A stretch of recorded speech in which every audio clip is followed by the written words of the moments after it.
Abantu benshi baravuga bati maze igihe kinini cyane njye kuki ntabona umukunzi, hari ikibazo baba atari amahirwe makeya, ahubwo aba ari imyitwarire cyangwa se ibintu bimwe tutitaho.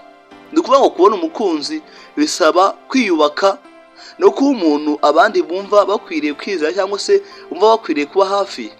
Ibigoza byanditse muri Bibiliya ngo ukunda kubona inshuti aba agomba kuba inshuti nziza. Aho ni imigani 18:4. Gusa muri iki gihe ngo ukunda kubona inshuti aba akwiriye kuba inshuti mbi. Gusa aho ngaho wibeshye sibyo habe na gato. Uyu munsi rero w'icyo uyu munsi tugiye kuganira cyangwa kurebera hamwe ibintu birindwi bituma ubona umukunzi mwiza. Nyuma icyo usabwa ari ukurikira ino video kugera ku musozo, ukarushaho gusobanukirwa ndetse no kumenya byimbitse. Kandi wasoze ino video wasobanukiwe ndetse wanamenye. Bityo rero kurikira video kugera ku musozo urushaho gusobanukirwa. Ngare yamunyemere rero rero tubirebe hamwe ayo mabanga cyangwa se ibyo bintu bimwe mu byo twavuze hejuru. Bityo urushaho kuryoherwa n'ino nkuru. Naye ikintu cya mbere iyubahe kandi wikunde. Ni ukuvuga ngo niba utiyubaha cyangwa ngo niwishimire ubuzima cyangwa uko ubayeho bizagwana kandi abandi bazakubona nk'umuntu udafite agaciro. Niyo mpamvu rero kugira ngo ugire agaciro kandi unubahwe umanza kwiyubaka n'iyubahisha kugira ngo abandi babikora. Ni ukuvuga ngo mbere yuko abandi babibona wowe uba warabikoze kera ubizi yuko ubikora. Ariko muri iki gihe benshi byaturaniye. Ariko ukuri tugira isuku wiyiteho kandi wumve yuko uri mugari kandi ukindi wumve yuko ufite icyizere muri wowe. Bizagufasha kugira ngo ukundwe kandi ikindi ubeho neza mu buzima bwiza. Gusa benshi byatunaniye. Naho kabiri, gira umutima mwiza. Abantu benshi bakururwa n'imico myiza kurusha uburanga. Ni ukuvuga ngo kuba umuntu ugira impuhwe, kubaha abandi kandi ukavugisha ukuri bituma abantu bakwifuza kandi bakagukunda kwenda uko babitekereza. Gusa muri iki gihe abantu ni indyarya, ni abahemu kwezi uko babitekereza. Muri Bibiliya haranditse ngo mwambare imbabazi, ineza, kwicisha bugufi ndetse n'ubugwaneza. Aho ni Abakolosayi 3:12.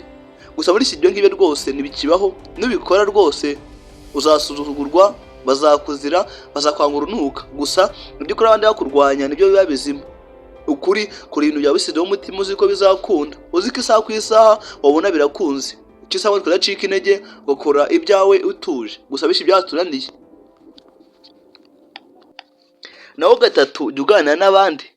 Niba uhora wifungiranye cyangwa udakunda kuganira n'abandi, amahirwe yo gukura cyangwa se amahirwe yo gukurura umukunzi wawe aragabanuka kwenda uko babitekereza.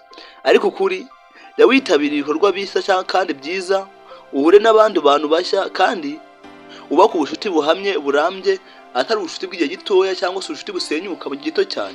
Jya ukora ibintu uzi ko ibyo ukoze bizakunda kandi icyo usabwa kudacika intege. Gusa benshi byatunaniye. Ariko ukuri jya ubigerageza bizakunda, kubera ko ntabwo ibintu bikunda rimwe. Icyo usabwa kugerageza kudacika intege, ukubaka icyo uri gukora kizakunda. Naho kane, jya intego mu buzima. Abantu benshi bakunda umuntu ufite icyerekezo. Ni ukuvuga ngo jya ukora, wige kandi witeze imbere, aho gutegereza ibintu bikugwaho cyangwa se ibintu bikugeraho bimeze nk'amahirwe. Icyiza kora bikunaniye ariko wakoze. Ariko namya nashidikanya yuko nuba bishyizeho umuhate cyangwa se bikuzireho imbaraga bizakunda nta kabuza.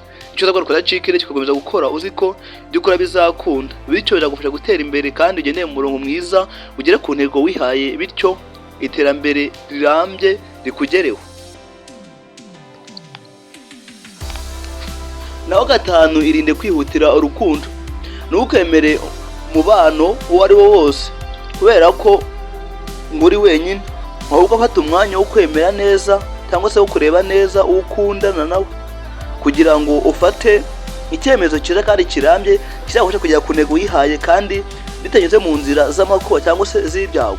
Kora ibyo wiyemeje kandi ufate umwanzuro mwiza watekerejeho kugira ngo uzagufate kubana neza n'umukunzi wawe kandi mutere imbere mu buryo bwiza buziguyeho gutera imbere mu buryo bubi kandi butaziguye. Naho gatandatu, menya kuvuga neza amagambo meza, kubaha abandi no gutega amatwi bituma abantu bumva ko bikwishimiye cyangwa se bishimiye kuba hafi yawe. Bikoze byanditse muri Bibiliya ngo umuntu wese ajya yihutira kumva ariko atinde kuvuga. Aho ni Yobu. Gusa muri iki gihe ngo benshi bihutira kuvuga ariko bagatinda kumva, ndetse niyo bumvishe niba bikeye mu bikorwa bakabitesha agaciro. Naho karindwi, ishyira Imana imbere. sengera urukundo rwanyu rw'ejo hazaza kugira ngo urusheho kugenda neza kandi rurambe. Saba Imana kuyobora ku muntu ugukwiriye kandi ukomeze kwiyubaka mu buryo bwiza kandi buziguye. Muri Bibiliya handitse ngo wiringire Uwiteka n'umutima wawe wose. Aho ni Imigani 3:5-6. Mbere yo gusoza, ibuka yuko kubona umukunzi atari irushanwa, ahubwo icy'ingenzi ni ukwiyubaka ku muntu ufite indangagaciro nziza. Iyo icyo gihe gikwiriye cyangwa se igihe cyawe kigeze gikwiranye nawe, amahirwe yo gukurura umuntu cyangwa umukunzi wawe ariyongera kurenza uko wabitekereza. Gusa muri iki gihe ntibikurikizwa.